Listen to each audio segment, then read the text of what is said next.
حضرت خالد بن ولید رضی اللہ عنہ نے بیان کیا کہ وہ نبی کریم صلی اللہ علیہ وسلم کے ساتھ ام المومنین حضرت میمونہ رضی اللہ عنہا کے گھر گئے تو وہاں حضرت صلی اللہ علیہ وسلم کی خدمت میں بھنا ہوا ساہنہ لایا گیا۔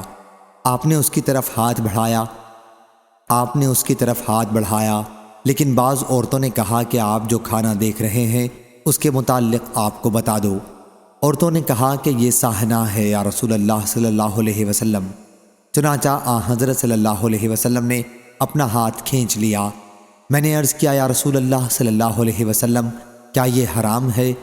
حضرت صلی اللہ علیہ وسلم نے فرمایا کہ نہیں، لیکن چونکہ یہ ہمارے ملک میں نہیں پایا جاتا اس لیے طبیعت اس سے انکار کرتی ہے۔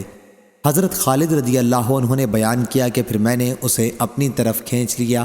حضرت خالد رضی اللہ عنہ نے بیان کیا کہ پھر میں نے اسے اپنی طرف کھینچ لیا اور کھایا، اور حضرت صلی اللہ علیہ وسلم دیکھ رہے تھے۔ صحیح بخاری حدیث نمبر 5537۔